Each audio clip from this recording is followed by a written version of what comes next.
So this lesson is going to be all about balanced and poor diet, right? I mean, it's fairly obvious from the title. But before we kind of get into this, I just want to bring your attention to a couple of things. I mean, first of all, if I just pull in the web page that I'm working from here, I'm working from Public Health Agency.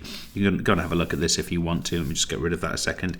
But what I've downloaded there, whoops, that wasn't meant to be there. What I've downloaded there is this document here. Let me just drag it into place for you. Okay, so I've got this document here, which is Enjoy Healthy Eating. And I don't want to go through this. I mean, you can go and download it for yourself, but there's some really interesting aspects of this. There's stuff, this is really one of the key things I want to draw your attention to. It's what we call the Eat Well plate or the Eat Well guide. I'm going to touch on. This shows the proportion of different types of foods. If you see down here, the calorific recommendations per day for the average man and the average woman from all food and drinks. The recommendation for fluids, and if we were to follow this down, it talks about fruit and vegetables, it talks about getting your 5 a day, it talks about carbohydrates, it talks about dairy, it talks here about the importance of different protein variations, and so on and so on, or healthier oils and so on. So it's a nice guide. I mean, it's not uninteresting as a document. I encourage you to read it. How much salt should we take on? What the importance of breakfast? Even gets into takeaways. Anyway, you get the idea. You can go and have a look at this. I'm not going to get into it, but in essence, what that guide is recommending to us is that we follow the guidance from this Eat Well plate. So I'm just going to focus on a couple of points here for you. The first one is our daily recommendation of calorific intake for men and for women. Effectively, what we're saying there is that for women, we're looking at an average of 2,000 kilocalories a unit of energy or indeed heat per day on average, and for men is a recommendation of on average 2,500, right?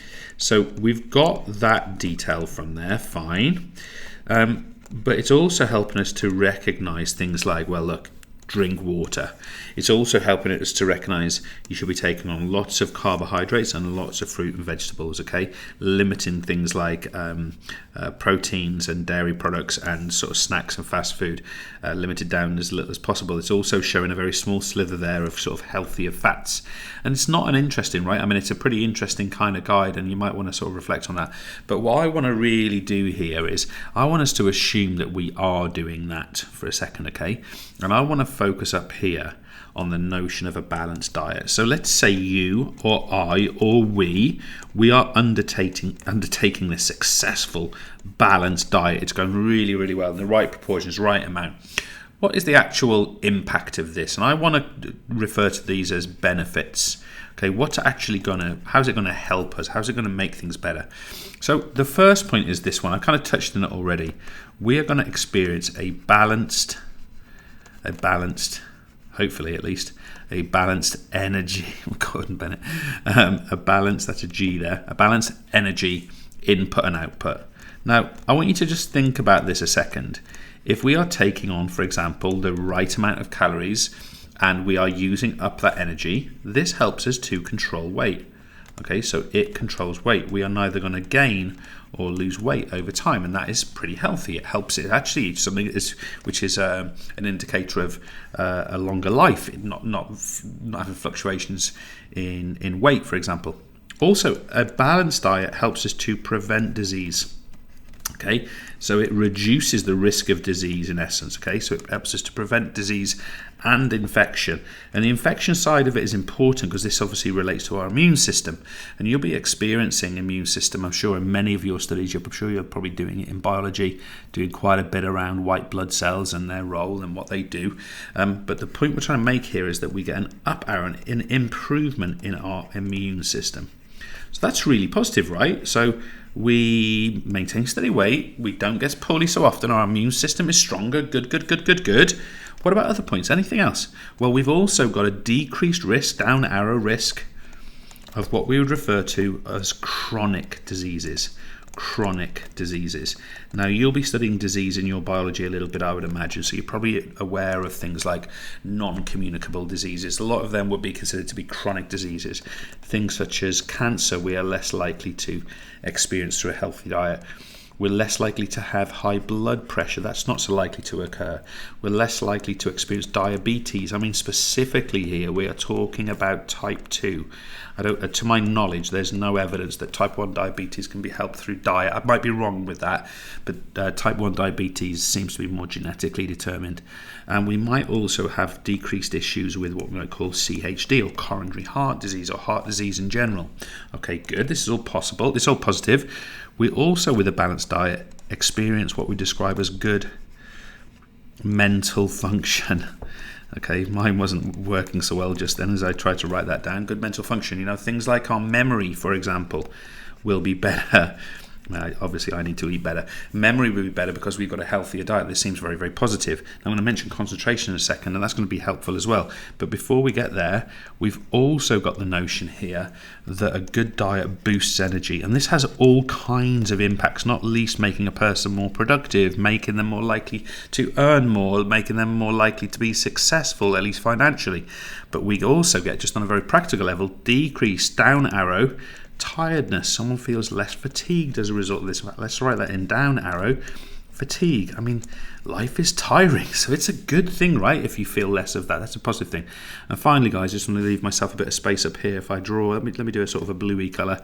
My last one I want to talk about here is you get increased levels, that is an up arrow, believe it or not, increased levels of concentration. Now, if you think about that in relation to your studies, your exams, your preparation for the future, that's of course going to have a pretty significant impact. Well, that's all well and good. Well, what if someone gets it wrong? What happens if we get a poor diet?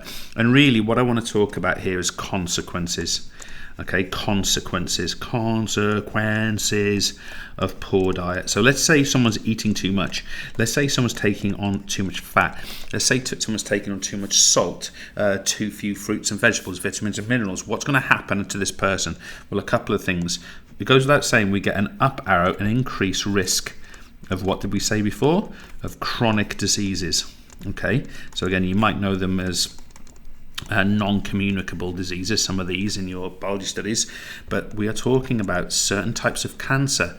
Tendency goes up, and a particular example would be something like bowel cancer, okay, which is pretty unpleasant. Okay, so it's something that is best avoided for sure.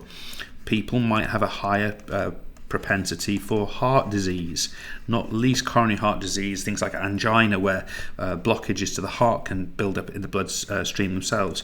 Diabetes, and specifically type 2 diabetes, might develop more readily, and we might experience things like strokes. Now, there are numerous different types of strokes, but if you initially just consider them as circulatory blockages of the blood flow to the brain, if I give you that sort of general picture, that of course would be interesting. Now, the other thing we want to be aware of is that any energy that we take on, any unused energy, I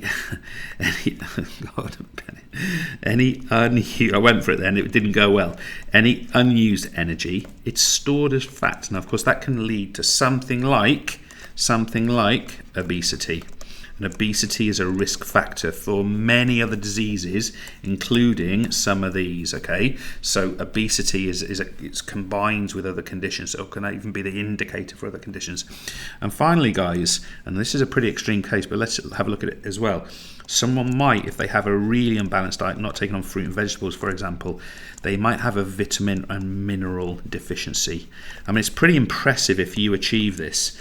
But it can be done, okay? And so people who are not getting enough fruit and vegetables might experience this. So someone with a lack of vitamin A, for example, they could experience something as serious as blindness, okay? Which is, it's a pretty serious thing to occur. And someone who's got a lack of vitamin C from fruits, for example, might experience a condition like scurvy. Okay, now all of this is to be avoided. All of this is to be achieved, and let's sort of take seriously the fact that eating that balanced diet, as the PHA state in that Eat Well guide, is a really positive thing. Cheers.